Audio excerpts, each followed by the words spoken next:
Hey guys, this is Sahil Rana and welcome you all to चैटजीज YouTube channel. तो आज का video हमारा होने वाला है stars in the solar system. आपने पहला वीडियो नहीं देखा है तो जल्दी से इस वीडियो के डिस्क्रिप्शन में आपको मिल जाएगा, आप पहला वीडियो देखिए, उसके बाद ये भी इस वीडियो को फिर देखिएगा। तो चलिए स्टार्ट करते हैं हमारा आज का टॉपिक, जो कि है इंट्रोडक्शन टू सोलर सिस्टम। हमने सोलर सिस्टम को आज पढ़ना है, ठीक है भाई। तो सोलर सिस्टम को पढ़ते हैं, चलिए स्टार्ट करते हैं।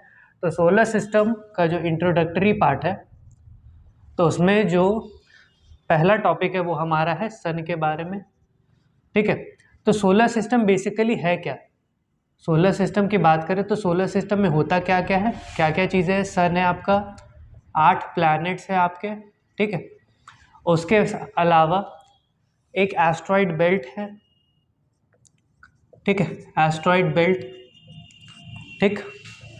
ये सारी चीज़ें मिलकर इधर से सन आया, इधर से प्लैनेट्स आया, ठीक है, 8 प्लैनेट्स आए, फिर एस्ट्रॉइड बेल्ट्स आया, मेट्रॉइड्स आए, कॉमेट्स आए, सबने मिलकर क्या बना, एक समूह बनाया, एक ग्रुप बनाया, एक परिवार बनाया, ठीक है, सूरज का परिवार, ठीक है। तो इसे हम लोग सूरज का परिवार बोलते हैं, सोलर सिस्टम, ठीक है। इसे हम लोग हिंदी में सौर मंडल बोलते हैं,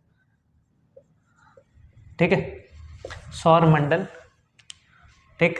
चलिए स्टार्ट करते हैं सबसे पहले टॉपिक की तरफ, जो कि हमारा है, अब हमारा टॉपिक है सन। हम लोग पढ़ेंगे सन के बारे में। तो जैसा कि हम जानते हैं कि सन जो है वो इकलौता हमारे अर्थ का सबसे नियरेस्ट स्टार है। पिछले वीडियोस में बताया था मैंने कि सन जो है क्या है, ये आपका नियरेस्ट स्टार है, ठीक है। कहाँ से? फ्रॉम अर्थ, ठीक है।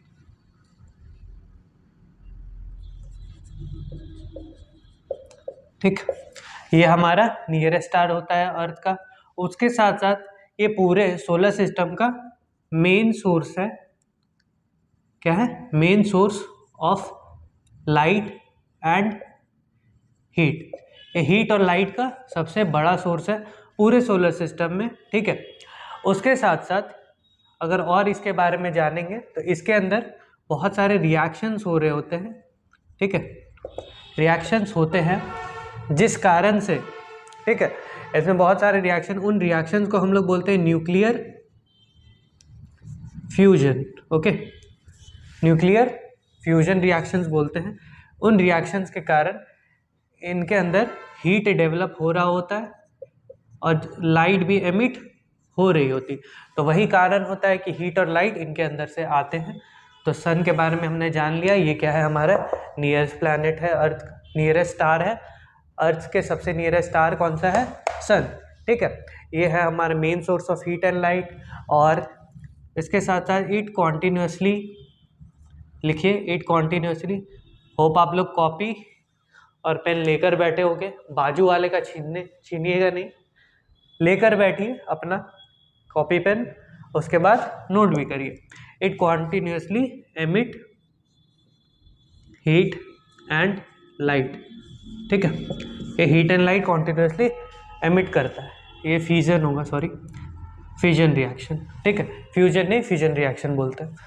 ये कॉन्टिन्यूसली आपका हीट और लाइट को एमिट कर रहा होता है, ठीक है। जो सन है हमारा वो क्या कर रहा होता है, continuously heat and light emit करता है।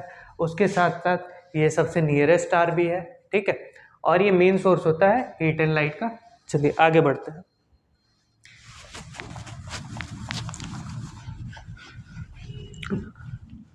अब सन के बाद जो हमारा टॉपिक है वो है हमारा ऑर्बिट। क्या है? Orbit. Orbit is basically, it is the path, लिखिएगा पहले, followed by the planets to revolve around the सन और स्टार, ठीक है भाई। तो क्या है ये? Orbits are basically the part followed by the planet to revolve around the सन और स्टार। अब जैसे कि मान लो आजकल क्या होता है, थोड़ा ज़्यादा हो जाए तो देखिए, जैसे कि मान लो आपको किसी जगह पे जाना है, मान लो आपको आप यहाँ पर हो ए पॉइंट पर और आपको कोई बी पॉइंट पर जाना है, तो आप कौन सा रास्ता लेकर उसके अराउंड घूमते हो या वहाँ पर जाते हो, ठीक है, समझ गए। तो आप जिस रास्ते से वहाँ जाते हो, जो पाथ आप फॉलो करते हो, उसी पाथ को हम क्या बोलते हैं, ऑर्बिट्स बोलते हैं, ठीक है भाई, ऑर्बिट्स बोलते हैं। हर प्लैनेट अपने ऑर्बिट्स में घूमता रहता है। जैसे अगर यहाँ पर आपका सेंटर में, हम जानते हैं कि जो सोलर सिस्टम है उसके सेंटर में होता है सन, फिर उसके बाद ऐसे ऐसे 8 ऑर्बिट्स होंगे और हर ऑर्बिट में अपना प्लैनेट होगा। यहाँ पर मर्क्यूरी होगा, यहाँ पर वीनस होगा, फिर यहाँ पर हमारा अर्थ होगा, ठीक है, डॉट डॉट डॉट डॉट करते करते बाकी सारे प्लैनेट्स भी होंगे। तो ऑर्बिट हमने समझ लिया क्या होता है। चलिए अब आगे बढ़ते हैं। अब जो टॉपिक है हमारा वो है प्लैनेट्स, कि प्लैनेट्स क्या होते हैं। देखिए, प्लैनेट्स आर बेसिकली वो सेलेस्टियल ऑब्जेक्ट्स होते हैं। प्लैनेट्स क्या होते हैं?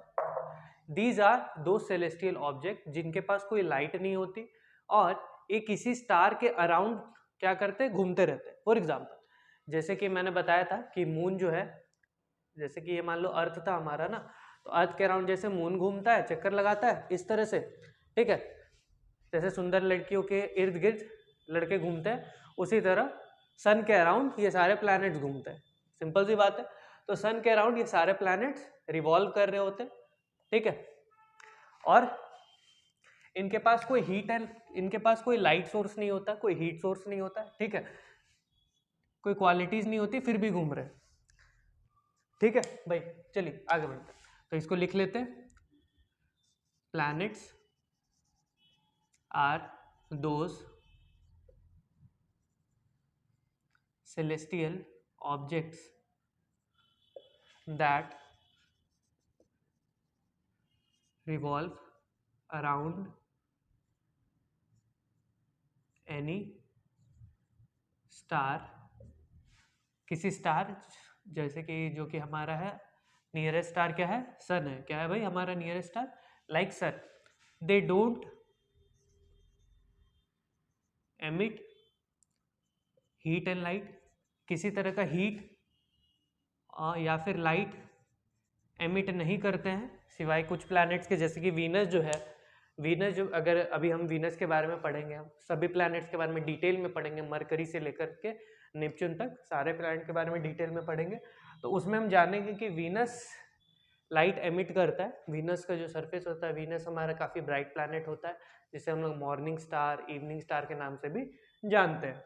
तो देखिए इनके बारे में क्या बताया गया, ये ऐसे सेलेस्टियल ऑब्जेक्ट्स होते हैं यूनिवर्स में जो कि किसी स्टार के अराउंड रिवॉल्व करते हैं। जो जैसे कि हम जानते हैं कि सन जो है वो हमारा एक स्टार है, तो सन के अराउंड प्लैनेट्स रिवॉल्व करने हैं, ठीक है भाई। और इनके पास, इनका कोई, ये कोई हीट और लाइट एमिट करते नहीं है, प्लैनेट्स कोई हीट और लाइट एमिट नहीं करते। हीट और लाइट एमिट कौन करता है? कोई स्टार करेगा, जैसे कि कोई सन कर लेगा या कोई दूसरा स्टार कर लेगा। कुछ कुछ प्लैनेट्स थोड़े बहुत ब्राइट होते हैं, तो उस कारण से वो दिखते हैं, वो लाइट, थोड़ी बहुत लाइट एमिट करते हैं, जैसे कि वीनस हमारा करता है, ठीक है। चलिए प्लैनेट्स के बारे में तो हमने जान लिया, अब आगे बढ़ते हैं। हम पढ़ते हैं planets in our solar system. हम हमारे सोलर सिस्टम के प्लैनेट्स के बारे में पढ़ेंगे, ठीक है। सो हम जैसा कि हम जानते हैं कि there are 8 planets in our solar system। हमारे सोलर सिस्टम में 8 प्लैनेट होते हैं, 8 के नाम आपको याद होने चाहिए, ठीक है। अब आप बच्चे तो रहे नहीं कि आपको वो फेज से याद कराया जाएगा, माई वेरी एजुकेटेड मदर वाला, ठीक है। तो प्लैनेट्स के नाम जान लेते हैं। तो पहला है हमारा मरकरी, दूसरा है हमारा वीनस, फिर है हमारा अर्थ, फिर 4th प्लैनेट है हमारा मार्स, ठीक है। करते करते करते करते 5th प्लैनेट जुपिटर, स्कूटी का भी नाम है जुपिटर, ज़्यादा का फायदा, ठीक है। तो जुपिटर हमारे लिए फ़ायदेमंद भी है क्योंकि हमें जुपिटर जो है ना, वो हमें बहुत सारे एस्ट्रॉइड से प्रोटेक्ट कर रहा होता है। बहुत सारे ऐसे एस्ट्रॉइड्स हैं, एस्ट्रॉइड बेल्ट्स है, जहाँ से क्या होता है कि जहाँ से वो अटैक कर सकता है, यानी एस्ट्रॉइड्स अर्थ की तरफ आता है तो बहुत सारे एस्ट्रॉइड्स और स्टॉर्म को जुपिटर रोक के रखा है, और वो अर्थ का बड़ा भाई है जो उसे प्रोटेक्ट करता है, जुपिटर, जो हमें ज़्यादा का फ़ायदा भी देता है। जुपिटर यहाँ देता है ज़्यादा का फ़ायदा, ठीक है,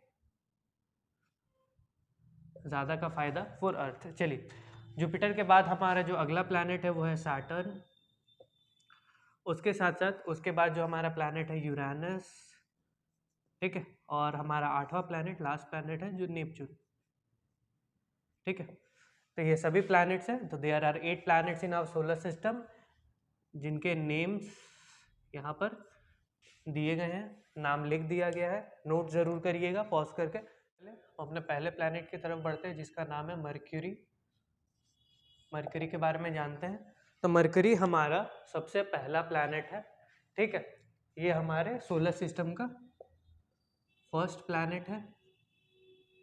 अब देखो, ये अगर पहला प्लैनेट है तो ये अर्थ के सबसे करीब होगा, तो ये क्या है, नियरेस्ट प्लैनेट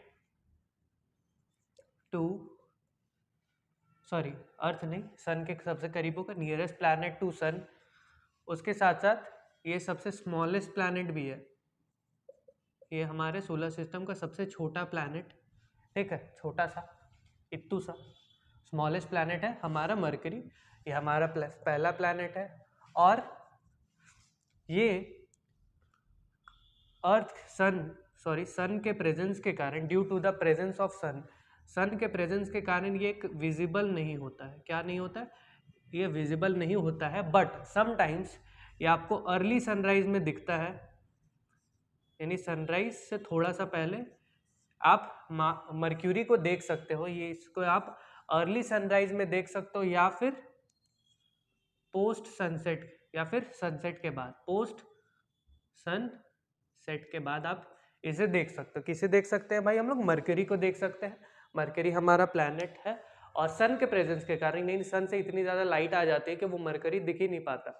हम लोग उसे अगर इनके टेलीस्कोप से भी देखें या ऐसे भी देखें तो मेरे को दिखेगा नहीं, बट इसे आप अर्ली सनराइज में देख सकते हो, या पोस्ट सनसेट में आप मरकरी को जैसे प्लैनेट्स को देख सकते हैं। ठीक है, समझ आ रहा होगा। चलिए बढ़ते हैं हम अपने अगले प्लैनेट की तरफ, जो कि हमारा है वीनस। वीनस, ठीक है, वीनस एक ब्रांड भी था, छोड़ो, हमें क्या करना। तो वीनस के बारे में जानते हैं, ये हमारा सेकंड प्लैनेट है, ठीक है, ये दूसरा प्लैनेट है। इसे, ये सबसे ब्राइटेस्ट प्लैनेट है। ये क्या है भाई? सबसे brightest planet of our solar system, ठीक है, हमारे सोलर सिस्टम का ये दूसरा प्लैनेट है, और उसके साथ साथ ये सबसे ब्राइटेस्ट प्लैनेट भी है, ठीक है, और उसके साथ साथ ये इसे हम इवनिंग स्टार के नाम से जानते हैं। किसके नाम से? Evening star and morning star, ठीक है, तो evening star and morning star के नाम से जानते हैं, क्योंकि ये अगर बिफोर सनराइज ये हमें दिखता है, और ये हमें ईस्ट साइड में दिखता है, ईस्टर्न स्काई, अच्छे से लिख लेना, ईस्टर्न स्काई में ये मेरे को बिफोर सनराइज दिखेगा, और आफ्टर सनसेट, ठीक है, आफ्टर सनसेट ये मेरे को वेस्ट साइड में दिखेगा, वेस्टर्न स्काई में। किस साइड में? वेस्टर्न स्काई में, ठीक है, वेस्टर्न स्काई। ओके गाइस, समझ आ रहा होगा। देखिए, सेकंड प्लैनेट है, सबसे ज़्यादा ब्राइट प्लैनेट है, उसके साथ साथ इवनिंग स्टार बोलते हैं, मॉर्निंग स्टार भी, इवनिंग स्टार या मॉर्निंग स्टार के नाम से इसे जानते भी हैं। और क्या चीज़ें हैं कि ये आफ्टर सनराइज, यानी कि अगर आप इसे इवनिंग स्टार कहो कि इवनिंग स्टार, तो ये हमें वेस्टर्न स्काई में दिखेगा, यानी कि अब आपको कुछ नहीं करना, आपको जाना अपने घर के छत पे, आपको डायरेक्शन फाइंड करना है ईस्ट, ये मान लो ईस्ट है, ये मान लो वेस्ट है। तो अगर अभी इसका टाइम, सनराइज का टाइम हुआ है, तो आप लेफ्ट साइड देखना, आपको यहाँ पे वीनस दिख जाएगा, और रात का समय हुआ है तो आप इस साइड देखना, आपको वीनस दिख जाएगा, ठीक है। यही करेंगे हम लोग, पढ़ाई नहीं करेंगे, वीनस ही देखेंगे, वीनस देखना है, ठीक, देखना, ट्राई करना, दिखे तो बताना, बल्कि लेकिन आजकल दिखना मुश्किल है, क्योंकि जितने भी मेट्रोपॉलिटन सिटीज़ जिसमें हम रह रहे हैं, जिनमें हम काम कर रहे हैं, उसमें पॉल्यूशन लेवल इतना ज़्यादा हो गया कि ये मॉर्निंग स्टार इवनिंग स्टार तो दूर की बात है, हमें रात को स्टार देखने को नहीं मिलता। मैंने बताया था ना पॉल्यूशन लेवल बढ़ रहा है, तो पॉल्यूशन लेवल एक बहुत बड़ा इम्पैक्टफुल चीज़ है, ठीक है, हमारी हेल्थ से रिलेटेड भी है। तो पॉल्यूशन से बचे, पॉल्यूशन से बचे नहीं, पॉल्यूशन ना करें, सिंपल सी बात है। ज़्यादा से ज़्यादा पेड़ लगाएं, पेड़ लगाओगे आपका फ़ायदा है, ठीक है। चलिए, हमारे सभी लोगों का फ़ायदा है, ग्रीन हाउस गैसेस को एब्जॉर्ब करेगा, ठीक है, पृथ्वी को स्वस्थ रखेगा। आप अपने शरीर को स्वस्थ रखने के लिए जिम जाते होगे, एक्सरसाइज करते होगे, पर इस पृथ्वी को स्वस्थ रखने के लिए क्या करते हो? कुछ भी नहीं। तो क्या करना है? पेड़ लगाइए, हो सके तो अगर कोई भी खाली जगह हो वहाँ पर पेड़ लगा सकते हैं। पेड़ लगाना बहुत ज़्यादा उपयोगी है, क्योंकि डिफॉरेस्टेशन तो भैया होता है, बहुत ज़्यादा होता है। चलिए, अब आते हैं अपने अगले प्लैनेट की तरफ, जो कि है हमारा अर्थ। चलिए, अर्थ के बारे में ही बात कर रहे थे, अर्थ आ भी गया। तो अर्थ हमारा जानते ही ये थर्ड प्लैनेट है फ्रॉम सन, ठीक है। और इसके साथ साथ ये इनर प्लैनेट्स में आता है। देखो, शुरुआत के जो 4 प्लैनेट्स होते हैं वो इनर प्लैनेट्स में गिने जाते हैं। यानी शुरुआत के 4 प्लैनेट्स यानी कि जो हमारा मरकरी हो गया, वीनस हो गया, अर्थ हो गया, और ये हमारा मार्स हो गया। तो ये जो 4 प्लैनेट है इन्हें हम लोग इनर प्लैनेट्स बोलते हैं, ठीक है। ठीक, तो इनर प्लैनेट्स का ये पार्ट है, थर्ड प्लैनेट है, ठीक। उसके साथ यहाँ पर फेवरेबल कंडीशंस है,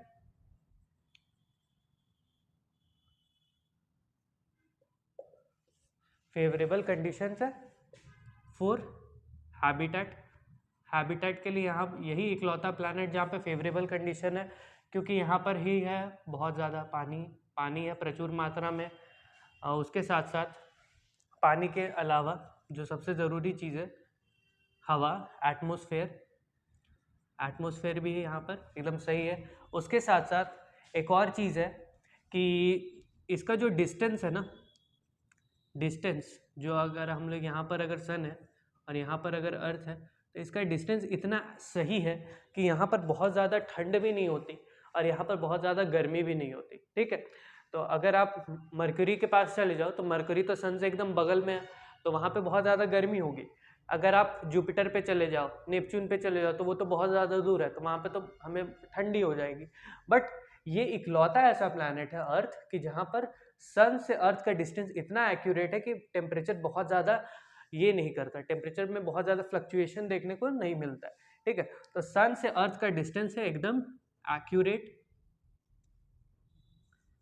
और प्रिसाइज है, ठीक है। और इसके साथ साथ एक और फैक्ट है कि जो अर्थ जो है, ये अगर अर्थ है तो ये इस तरह से, अगर मान लो इसका अगर ये एक्सिस है, तो ये अपने एक्सिस से ऐसे सीधा सीधा नहीं घूम रहा है। चलो इससे दिखाते हैं। देखो, ये मान लो एक कीरिंग है, तो अगर मेरा उंगली सीधा है तो ये ऐसे ऐसे नहीं घूम रहा है, तो ये क्या कर रहा है 23.5 डिग्री ऐसे ऐसे कर रहा है, ठीक है। ये थोड़ा सा टेढ़ा है, ठीक, देख लो। तो जैसे कि मान लो ये मेरा सन था, तो ये ऐसे ऐसे करते हुए इसके अराउंड घूमेगा, मतलब ये सीधा सीधा नहीं घूमेगा, थोड़ा सा टेढ़ा हो जाता है। चलिए जानते हैं, तो ये हमारा 23.5 डिग्री क्या है, टिल्टेड है। ये क्या है, टिल्टेड है। और ये टिल्टेड नेसेसरी भी है, क्योंकि अगर ये टिल्टेड नहीं होता तो मेरे को सीजनल वेरिएशन देखने को नहीं मिलता, यानी कि सीजन चेंज देखने को नहीं मिलता। हो सकता था कि अगर ये टिल्ट ना होता तो हमें मतलब सालों भर मेरे को गर्मी देखने पड़ता, या तो मैं सालों भर ठंडी रहती या तो सालों भर गर्मी ही रहती, ठीक है। बारिश का अता पता नहीं होता, जो होता है देखा जा, जो होता पता नहीं। बट ये टिल्टेड होने के कारण सीजनल वेरिएशन मेरे को देखने को मिलता है, ठीक है।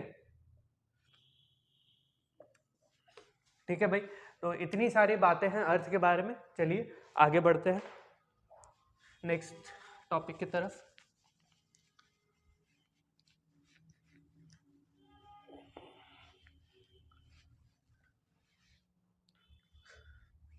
ये क्या था, चलिए अब है हमारा टॉपिक है वो है मार्स, ठीक।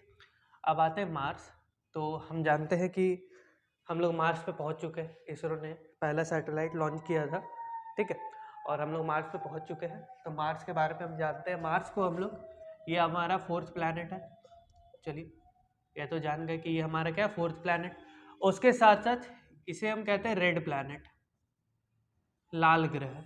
इसे हिंदी में हम लोग मंगल ग्रह कहते हैं। ठीक है, आप यूज टू हो गए होगे, मंगल ग्रह के नाम से भी जानते हैं हिंदी में। ये चौथा प्लैनेट है, ये रेड प्लैनेट है। अब बोलोगे कि ये रेड प्लैनेट क्यों है भाई? जो अर्थ है, अर्थ में, अर्थ हम जानते हैं, अर्थ हमारा क्या है? ब्लू प्लैनेट है। देख लो देख लो, अर्थ को हम लोग ब्लू प्लैनेट बोलते हैं। क्यों बोलते हैं? क्योंकि यहाँ पर वाटर सब बहुत ज़्यादा है, वाटर का प्रेजेंस ज़्यादा होने के कारण, ठीक है, वो ब्लू लाइट स्कैटर करता है तो अर्थ पूरा मेरे को ब्लू दिखता है, तो इसीलिए हम लोग उसे क्या कहते हैं? ब्लू प्लैनेट कहते हैं। लेकिन मार्स को रेड प्लैनेट क्यों कहते हैं? कोई तो चीज़ होगी जो उसे रेड बना रही है। तो मार्स को रेड प्लैनेट इसलिए कहा जाता है क्योंकि यहाँ पे आयरन ऑक्साइड बहुत ज़्यादा है, क्योंकि इसके सरफेस पर आयरन ऑक्साइड आपको देखने को मिलेगा ड्यू टू द सरफेस पर Fa, हाँ, सरफेस पर आयरन ऑक्साइड का प्रेजेंस है, प्रेजेंट है, इस कारण से ये रेड प्लैनेट दिखता है। अब जानते हो कि ये आयरन ऑक्साइड क्या है? ये आयरन ऑक्साइड वही है जिसे हम लोग रस्ट कहते हैं। ठीक है, तो रस्ट तो भैया मतलब वो रेडिश ब्राउन होता है, ये बेसिकली क्या होता है? Reddish brown. ठीक है, रेडिश ब्राउन होता है। तो इस रेडिश ब्राउन होता है और इस कारण से मेरे को ये मार्स जो है वो, उसे हम लोग रेड प्लैनेट कहते हैं। वो लाल लाल दिखता है, ठीक है, वो लाल लाल, ठीक है, समझ गए? रेडिश ब्राउन है। और ये आयरन ऑक्साइड के बारे में अगर थोड़ा सा जानोगे तो इसका जो फॉर्मूला होता है Fe2O3 होता है। ठीक है, Fe2O3 आयरन ऑक्साइड, या फिर FeOB होता है, डिपेंड्स। इसे हम लोग फेरिक ऑक्साइड कहते हैं। ये होता है फेरिक ऑक्साइड क्योंकि, ठीक है, और इसे हम लोग बोलते हैं फेरस ऑक्साइड, फेरस ऑक्साइड। तो यही होगा क्योंकि ये ज़्यादा स्टेबल है, इट इज़ मोर स्टेबल, और ये उतना ज़्यादा स्टेबल नहीं है। तो इसके प्रेजेंस के कारण, फेरिक ऑक्साइड के प्रेजेंस के कारण क्या होता है? ये पूरा जो प्लैनेट है, ये मेरा जो मंगल ग्रह है, ये पूरा मेरे को दिख रहा है कैसा? लाल। ठीक है, पूरा मेरे को कैसा दिख रहा है? लाल कलर का दिख रहा है, रेड प्लैनेट। ठीक है, चलिए हो, अब आते हैं अगले टॉपिक की तरफ जो कि है हमारा जुपिटर। देखो जुपिटर ये हमारा पांचवा प्लैनेट है, पांचवा प्लैनेट है। ये सबसे लार्जेस्ट प्लैनेट है। क्या है? Largest planet of our solar system. Solar system का सबसे बड़ा प्लैनेट कौन है? जुपिटर। ठीक है, ये लार्जेस्ट प्लैनेट है और ये इतना बड़ा है कि इसके अंदर 1300 अर्थ आ सकते हैं अप्रॉक्स, यानी 1300 अर्थ मिलकर एक जुपिटर बना सकते हैं। जैसे एक अर्थ आया, करते करते 1300 अर्थ को हमने इकट्ठा किया और उससे एक बॉल बनाया, तो वो जो बॉल होगा वो जुपिटर के साइज का होगा। तो जुपिटर सोच लो इतना बड़ा है। जुपिटर इतना बड़ा होने के बावजूद एक फैक्ट है कि ये आपका सिर्फ 318 टाइम्स हैवी है, हैवियर देन अर्थ। यानी कि सोचो कि ये 1300 अर्थ से तो बना है, 1300 अर्थ जितना स्पेस ऑक्यूपाई कर रहा है उतना ज़्यादा वॉल्यूम है, बट क्या है कि ये इसका जो हैवी है, मतलब इसका जो मास है, हैवियर से मतलब है कि मास, यानी इसका जो मास है वो अर्थ से सिर्फ 318 गुना ही बड़ा है। अगर 1300 अर्थ उसमें समा रहे तो भैया 1300 अर्थ इतना बड़ा होना चाहिए, 1300 अर्थ इतना ज़्यादा वजन होना चाहिए, बट ऐसा नहीं है, वो 318 टाइम्स ही है। अब ऐसा क्यों? क्योंकि हो सकता है क्योंकि प्लैनेट्स की जो डेंसिटी होती है वो वैरी करती है। अर्थ काफ़ी ज़्यादा डेंस प्लैनेट है, जुपिटर हो सकता है काफ़ी उतना ज़्यादा डेंस प्लैनेट नहीं होता है। उसके साथ साथ अगर देखो इसी से बना लेते हैं, तो जैसे कि ये मान लो हमारा जुपिटर है, ठीक है, तो इसमें ऐसे करते करते, इस तरह से समझो कि ऐसे करते करते 1300 अर्थ इसके अंदर है, एक अर्थ, अर्थ 2, अर्थ 3 डॉट डॉट डॉट, अर्थ 1300 वाला, तो इतने सारे मिलकर जुपिटर बन गए। उसके साथ एक और फैक्ट है, ये रेड वाला मार्कर से बताता हूँ। उसके साथ एक और फैक्ट है, जुपिटर में एक रेड स्पॉट है। जुपिटर में क्या है? एक रेड स्पॉट है। अब इसका क्या काम है बताते हैं। इसका काम कुछ नहीं है, इस रेड स्पॉट पे कहा जाता है जुपिटर में स्टॉर्म आया हुआ है और ये बहुत सारे सालों से है, from several years it's going on. ये हो रहा है, ये स्टॉर्म चल रहा है, ठीक है। और ये जो स्टॉर्म का जो विड्थ है ना, ये जो रेड वाली स्पॉट का जो विड्थ है, यानी ये अगर विड्थ है, ये जो रेड वाला स्पॉट है, ये जो हमारा रेड वाला स्पॉट है, इसमें 2 अर्थ आ जाएंगे, इतना ज़्यादा चौड़ा है, ठीक है। तो इसमें 2 अर्थ आ जाएंगे, it is 2 times wider than अर्थ, ठीक है। ये अर्थ से 2 टाइम्स वाइड है, ठीक। समझ आ रहा होगा, क्लियर हो रहा होगा। एक बार फिर से बता देते हैं, जुपिटर हमारा 5वां प्लैनेट है, ये हमारा सबसे बड़ा प्लैनेट है, इसमें 1300 अर्थ समा सकते हैं, समाकर एक जुपिटर बनाते हैं। इसके साथ साथ 318 टाइम्स हेवियर है मास, एज अ मास, ठीक है। उसके अलावा यहाँ पर एक रेड स्पॉट है, जुपिटर में एक रेड स्पॉट पाया जाता है। वो रेड स्पॉट क्या है? वहाँ पर स्टॉर्म आया हुआ है, ठीक है। और ये स्टॉर्म बहुत सालों से वो स्टॉर्म क्या हो रहा है? चलता जा रहा है, चलता जा रहा है, चलता जा रहा है। उसके बाद ये 2 टाइम्स वाइडर है अर्थ से, और ये क्या है? अर्थ से दुगना वाइडर है, यानी अगर अर्थ इतना है तो ये डबल, इतना वाइड स्टॉर्म आया हुआ है, ठीक है।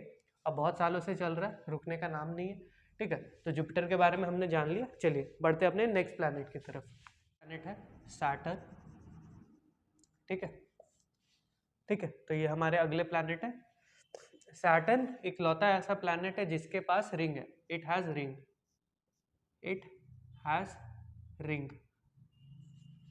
ठीक है। इसके पास, ये इकलौता प्लैनेट है जिसके पास एक रिंग है, ठीक है। तो इसके अराउंड है, ठीक, समझ गए। उसके साथ साथ ये कितना नंबर वाला प्लैनेट हो गया? ये हमारा 6th प्लैनेट हो गया, ठीक है। और क्या है? ये सेकंड लार्जेस्ट प्लैनेट है। ये क्या है? सेकंड लार्जेस्ट प्लैनेट है ऑफ आवर सोलर सिस्टम। हमारे सोलर सिस्टम का दूसरा सबसे बड़ा प्लैनेट है सैटर्न, ठीक है। और इट हैज़ अ रिंग, और ये रिंग जो है बहुत सारे पत्थरों से बनी हुई है, तो it has several rings around it. और कहा जाता है it is the most beautiful planet, it is the most beautiful planet, यानी कि ये काफ़ी सुंदर प्लैनेट है। अगर आप इसे देखोगे, इसकी फोटोज देखोगे तो काफ़ी सुंदर है, लाल फूल नीला फूल, सैटर्न भैया ब्यूटीफुल, ठीक है। तो ये हमारा सबसे सुंदर प्लैनेट है, इसे कहा जाता है, ठीक है। समझ आ रहा होगा, क्लियर हो रही होगी चीज़ें। चलिए अब बढ़ते हैं अगले प्लैनेट की तरफ। अगला प्लैनेट है यूरेनस, ठीक है। हमारा अगला प्लैनेट है यूरेनस, चलिए जानते हैं इसके बारे में। तो ये जो हमारा यूरेनस है, ये 7th प्लैनेट, 7वें नंबर का प्लैनेट है हमारे सोलर सिस्टम में। हमारे सोलर सिस्टम का 7वां प्लैनेट कौन है भैया? यूरेनस, ठीक है। इसके साथ साथ इसका जो रोटेशन है ना, इसका रोटेशन थोड़ा डिफरेंट है। इसका रोटेशन वेस्ट टू ईस्ट है, ये वेस्ट टू ईस्ट रोटेट करता है। और इसका जो टिल्ट है, यानी नॉर्मल जो ऐसे रहता है, इसका टिल्ट कुछ ज़्यादा ही है, ये कुछ इस तरह से रिवॉल्व कर रहा है, यानी ये इससे इतना ज़्यादा टर्न हुआ है, ठीक है। यानी कुछ इस तरह से रिवॉल्व कर रहा है, यानी पहले ये ऐसा रिवॉल्व कर रहा था, बट अभी कुछ ज़्यादा ही रिवॉल्व कर रहा है, कुछ ज़्यादा ही टिल्ट है। It has a huge tilt, लिख लो, it has a huge tilt, tilt है, काफ़ी ज़्यादा टिल्ट है। इस कारण से ऐसा लगता है, अगर आप सैटर्न का रोटेशन, सॉरी यूरेनस का रोटेशन को देखोगे, तो यूरेनस कुछ इस तरीके से रोटेट करता है कि ऐसा लगता है कि वो अपने साइड में रोटेट कर रहा है। इट अपीयर्स, लिख लीजिएगा, it appears that it is rotating in its own side, अपने खुद के साइड में ही क्या कर रहा है भैया? ये रोटेट करता जा रहा है। यूरेनस अपने खुद के साइड में क्या कर रहा है, रोटेट करता जा रहा है, ठीक है। और यूरेनस के साथ साथ हम नेपच्यून भी इसी में पढ़ सकते हैं, देख लो। तो यूरेनस 7th प्लैनेट है, उसके बाद देख लो नेपच्यून को भी इसमें पढ़ लेते हैं, ठीक है। प्लैनेट्स वाला पार्ट ही खत्म हो जाएगा, उसके बाद आएगा एस्ट्रॉइड्स, कॉमेट्स, मेटियोर्स। तो नेपच्यून के बारे में पढ़ते हैं। तो ये जो हमारा नेपच्यून है ये 8वां प्लैनेट है और ये लास्ट प्लैनेट है। और ये इसका नेपच्यून का अगर रियल कलर अगर आप देखोगे तो ये कुछ पर्पल अपीयर करता है, पर्पल अपीयरेंस होता है इसका, ये पर्पल जैसा दिखता है, कुछ लाइट पर्पल, क्योंकि इस यहाँ पे पूरा फ्रीज्ड हुआ ये प्लैनेट है, बहुत ज़्यादा दूर है। तो यहाँ पर टेम्परेचर क्या होता है, बहुत ज़्यादा ठंडा planet, is a coldest planet, ठीक है, कोल्डेस्ट प्लैनेट। चल कोल्डेस्ट प्लैनेट है। उसके साथ साथ यहाँ पर नेपच्यून में जो विंड्स चलते हैं ना, नेपच्यून में जो विंड्स की स्पीड होती है ना वो बहुत ज़्यादा होती है, और वो इतनी ज़्यादा होती है कि किसी भी और प्लैनेट में उतनी तेज़ विंड्स चलती ही नहीं है। नेपच्यून ने ये दावा किया है। तो नेपच्यून में जो विंड्स चल रही है ना, एक कहा गया है कि नेपच्यून में जो विंड्स चल रही होती है वो सबसे ज़्यादा फास्टेस्ट होती है, ठीक है, और डिस्ट्रक्टिव्स भी हो सकते हैं। तो सबसे ज़्यादा फास्टेस्ट विंड जो चलती है वो नेपच्यून में चलती है। स्टॉर्म की बात नहीं है, स्टॉर्म तो भाई जुपिटर में आया हुआ है, जाइगेंटिक स्टॉर्म जिसे कहते हैं। तो इसमें ये क्या है, सबसे फास्टेस्ट विंड यहाँ पे चल रही है, इसकी विंड जो है fastest than any planet of our solar system, ठीक है। हमारे सोलर सिस्टम में सबसे ज़्यादा तेज चलने वाला प्लैनेट है। सॉरी, हवा सबसे ज़्यादा तेज चलती कहाँ पे, नेपच्यून में चलती है। यूरेनस के बारे में रोटेशन इसका थोड़ा डिफरेंट है, ये 8वां प्लैनेट है, सबसे ठंडा प्लैनेट है। और एक और प्लैनेट है जिसके बारे में पहले पढ़ाई होती थी, जिसे हम प्लूटो के नाम से जानते हैं। तो एक्चुअली क्या हुआ, 2008 के अराउंड प्लूटो को एज ए डिक्लेयर किया गया ड्वार्फ प्लैनेट, क्योंकि जो उसका ऑर्बिट था वो सबसे ज़्यादा डिफरेंट था। तो सोलर सिस्टम में जितने भी प्लैनेट्स थे सबके जो ऑर्बिट्स थे यूनिफॉर्म थे, बट प्लूटो का ऑर्बिट थोड़ा ज़्यादा ही टेढ़ा था। यानी एग्जाम्पल कुछ इस तरह से समझ सकते हो, इसे मिटाते हैं। देखो कि अगर ये हमारा सन था ना, तो सारे प्लैनेट जो है वो कुछ इस तरह से रिवॉल्व कर रहे हैं। मान लो एक प्लेन ऐसा है तो इस प्लेन में रिवॉल्व कर रहे हैं, पर जो प्लूटो है उसका रोटेशन कुछ ऐसा होता था, प्लूटो का रोटेशन ऐसा होता था, इसीलिए इसे ड्वार्फ प्लैनेट डिक्लेयर कर दिया गया। किसके द्वारा, नासा के द्वारा, ठीक है।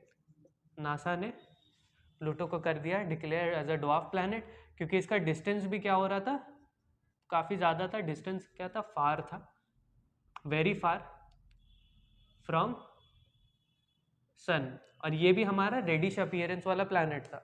तो अगर प्लूटो भी को भी अभी सोलर सिस्टम में अगर लिया जाता है तो हम लोग ये भी पढ़ते हैं कि एक और रेड प्लैनेट जो हमारे पास है वो प्लूटो भी है, ठीक है। प्लूटो का भी अपीयरेंस क्या था, रेडिश ही था, बट उसका जो एक्सेस था ना, उसका रोटेशन का जो एक्सेस था वो बहुत ज़्यादा ये था, एक्सेप्टेबल नहीं था, क्योंकि सारे प्लैनेट जो यहाँ पर है तो फिर वो क्या हो गया, वो ऐसा काम कर रहा है। मान लो एग्जाम्पल के लिए, जैसे कि मान लो कि तुम्हें कोई काम दिया गया, तुम्हारे क्लास को कोई काम दिया गया, सभी लड़के काम कर रहे हैं और तुम वो यहाँ वहाँ घूम रहे हो, ठीक है। तो तुम्हें क्या होगा, तुम्हें क्लास से बहिष्कृत कर दिया जाएगा।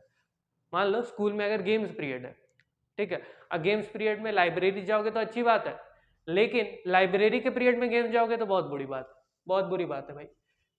मैं जाता था लाइब्रेरी, जब होती थी तो हम सेक्शन सी में हुआ करते थे, तो हम सेक्शन सी से के स्टूडेंट्स थे स्कूल्स में, तो सेक्शन सी से हम लोग सेक्शन डी में चले जाते, सेक्शन डी के साथ गेम खेलने। उसके बाद उधर से वाइस प्रिंसिपल सर आते थे, वो लाइन से खड़ा करके सबको पीटते थे। तो वैसा मत करना। तो इसीलिए इसे भी ड्वार्फ प्लैनेट डिक्लेयर किया गया, क्योंकि इसका जो डिस्टेंस था ना सन से काफ़ी ज़्यादा था और इसका एक्सेस भी काफ़ी ज़्यादा डिफरेंट था। हाँ, इसीलिए इसे भी पिटाई पड़ी नासा के द्वारा। चलिए अब टॉपिक है हमारा एस्ट्रॉइड्स। स्पेलिंग देख लेना, ठीक है।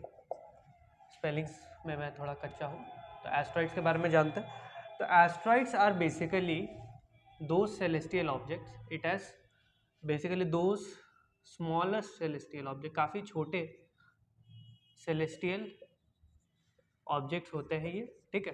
काफ़ी छोटे छोटे सेलेस्टियल ऑब्जेक्ट्स होते हैं जो कि पाए जाते हैं, कहाँ पाए जाते हैं, मार्स और जुपिटर के बीच में, मार्स एंड जुपिटर के बीच में, ठीक है। और मार्स और जुपिटर के बीच में ऐसे छोटे छोटे बहुत सारे एस्ट्रॉइड्स पाए जाते हैं और वो एक लाइन से पूरे लाइन में रहते हैं मार्स और जुपिटर के बीच में। और वो भी क्या करते हैं, वो भी सूर्य का चक्कर लगाते हैं। They also revolve around sun in elliptical orbit.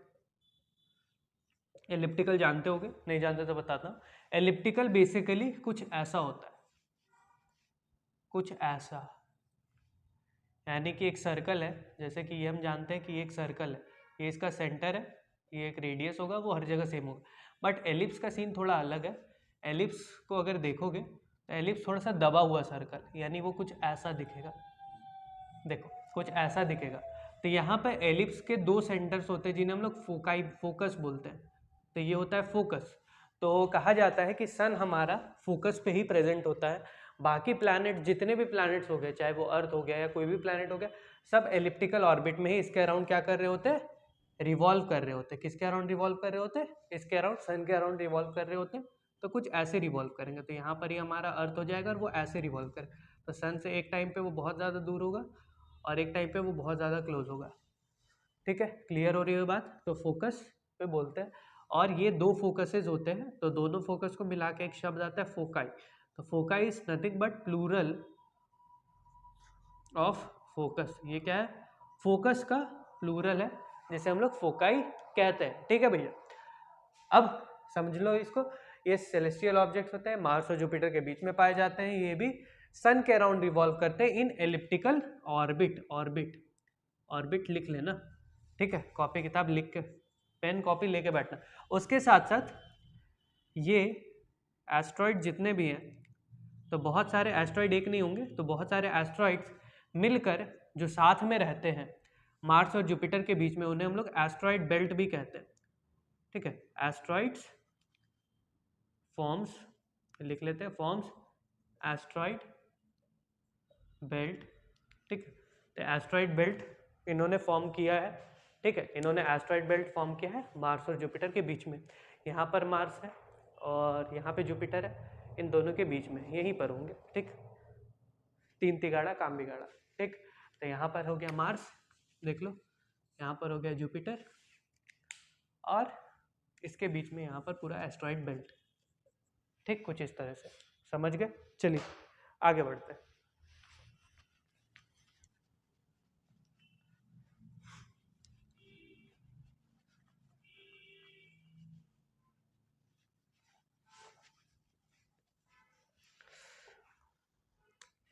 अब हमारा जो टॉपिक है वो है कॉमेट्स। क्या है, कॉमेट्स। तो कॉमेट्स को समझेंगे। तो कॉमेट्स होता क्या, कॉमेट्स आर बेसिकली वैसे सेलेस्टियल ऑब्जेक्ट्स जो अर्थ के अराउंड, सॉरी सन के अराउंड रिवॉल्व तो कर रहे होते हैं, बट इनके एक लॉन्ग हेड होता है। ये थोड़े से लंबे टाइप, यानी ये सामने से कुछ ब्राइट जैसे दिखते हो, ये सामने से कुछ ऐसा दिखते हैं, कुछ लंबे पूंछ टाइप, ये कुछ इस तरह से दिख रहे हैं। ठीक है, ये वाला जो पार्ट होता है इसे हम लोग हेड कहते हैं, और ये जो पतला सा पार्ट होता है ये, इसे हम लोग कहते हैं टेल कहते हैं, टेल कहते हैं। ये भी रिवॉल्व कर रहे होते हैं, they also revolve in elliptical orbit. ये भी हमारे एलिप्टिकल ऑर्बिट में ही रिवॉल्व कर रहे होते हैं। ठीक है, तो ये भी कॉमेट भी हमारे एलिप्टिकल ऑर्बिट में रिवॉल्व कर रहे होते हैं। और क्या क्या है, ये हमारे बहुत सारे गैसेस और गैसेस प्लस डस्ट से बने होते हैं। ठीक है, गैसेस प्लस डस्ट से बने होते हैं। इनका जो टेल वाला पार्ट है ना, ये थोड़ा लॉन्ग होता है, it has a long tail, और ये हमारा सनलाइट से दूर भागता है, ये सन से दूर भागता है, which goes away from sun. ये सन से क्या करता है, दूर भागता है। और उसके साथ साथ जो हमारा हेड वाला पार्ट होता है, इस हेड वाले पार्ट को देखोगे, ये बहुत ज़्यादा ब्राइट होता है। ठीक है, क्यों ब्राइट होता है, क्योंकि जो मोशन है ना, जब भी मूव कर रहा होता है, तब वो जो डस्ट पार्टिकल्स या फिर जो जिनसे भी ये बना है वो एक्टिवेट होते हैं और एक लाइट प्रोवाइड करते हैं। और इन्हीं कॉमेट्स को हम लोग जनरल भाषा में टूटता हुआ तारा बोलते हैं, इन्हीं को हम लोग फॉलिंग स्टार्स बोलते हैं। ठीक है, फॉलिंग स्टार की, या तारा टूट रहा है, विश मांग लेते हैं, आज की मेरी विश, ठीक है। तो विश मांग लेते हैं कि ये हो जाए, विश मांग लेते हैं वो हो जाए। तो एक्चुअली में स्टार्स तो टूटते नहीं, वो बेसिकली कॉमेट्स ही हैं जो आपको दिखते हैं, ठीक, समझ गए होंगे। चलिए आगे बढ़ते हैं। टॉपिक है मेटिओर्स एंड मेटिओरिट्स। मेटिओर्स और मेटिओरिट्स को पढ़ते हैं। तो ये क्या है, ये क्या बला है? तो देखिए मेटिओर्स जो होते हैं आपके छोटे छोटे स्मॉल एस्ट्रॉइड्स ही होते हैं, ठीक है। ये क्या है, हमारे छोटे छोटे एस्ट्रॉइड्स जो अर्थ के एटमॉस्फेयर में एंटर करते हैं। किसके एटमॉस्फेयर में? अर्थ के एटमॉस्फेयर में एंटर करते हैं, ठीक। अब ये जब अर्थ के एटमॉस्फेयर में एंटर कर रहे होते हैं, मान लो ये हमारा अर्थ है, ठीक है, और ये मान लो रेड कलर से मैंने दिखाया ये इसका एटमॉस्फेयर है। तो जब ये बेसिकली स्मॉल एस्ट्रॉइड्स, छोटे छोटे पत्थर जो कि जब एंटर कर रहे होते हैं ना, तो जो एटमॉस्फेयर है, ये जो हमारा एटमॉस्फेयर है और इस मेटिओर्स के बीच में क्या होता है, एक फ्रिक्शन क्रिएट होता है। ये हमारे एंटर करते हैं कहाँ पर? अर्थ एटमॉस्फेयर में। और जब ये एंटर करते हैं, while entering it causes friction. अब वहाँ पे होता है फ्रिक्शन किसके किसके बीच में? एटमॉस्फेयर के बीच में और मेट्रॉइड्स के बीच में। शॉर्ट में लिख दिया, एटमॉस्फेयर के बीच में और मेटेओर्स के बीच में, ठीक है। तो एटमॉस्फेयर और इनके बीच में जो फ्रिक्शन होता है, इस कारण से क्या होता है, ये जो हमारा मेटेओर्स है ये हमारा पूरा बर्न हो जाता है। क्या होता है? पूरा जल जाएगा, और उसके साथ साथ जलने के बाद ये वेपोराइज भी हो जाएगा। वेपोराइज का मतलब गैस में कन्वर्ट हो जाएगा, पूरा क्या हो जाएगा? गैस में कन्वर्ट हो जाएगा। इन्हीं को हम लोग मेटेओर्स बोलते हैं, ठीक है। और एक और टॉपिक है मेटेओर्स, तो वो कुछ नहीं है, अगर देख लो, अगर ये जो हमारे जो एस्ट्रॉइड्स है, मतलब ये जो एस्ट्रॉइड छोटे छोटे जो पत्थर के पार्ट है जो अर्थ की तरफ बढ़ रहे, अगर ये एंटर कर जाते हैं बिना बर्न हुए, विदाउट बर्निंग, विदाउट इवेपोरेटिंग, बिना मतलब बर्न तो होंगे बट विदाउट इवेपोरेटिंग, जब ये टच कर जाते हैं, किसको टच करते हैं? Earth surface. जब ये टच करते हैं सरफेस को, तो इन्हीं को हम लोग बोलते हैं मेटिओरिट्स, ठीक है। मेटिओर्स भी कहते हैं, ठीक है। तो मेटिओरिट्स किन्हें कहते हैं? जब ये बर्न कर जाते हैं और अर्थ सरफेस को टच कर जाते हैं। और जब ये अगर अर्थ सरफेस को टच करेंगे तो वहां पे होगा डिस्ट्रक्शन, ठीक है, क्योंकि एनर्जीज तो बहुत ज़्यादा है, वहाँ पे होता है डिस्ट्रक्शन, ठीक है। अगर इनका साइज ये इसलिए होता है कि जब बड़े साइज के जो मेटिओर्स है, जो बड़े साइज के मेटिओर्स एंटर करते हैं और वो अर्थ सरफेस को टच कर देते हैं, उन्हीं को हम लोग मेटिओरिट्स कहते हैं। सिंपल सा बात है, चैप्टर होता है यहाँ पे खत्म, ठीक है। और मिलते हैं आपसे अगले वीडियो में, ठीक है। तब तक बने रहिए वीडियो को ज़्यादा से ज़्यादा शेयर करें।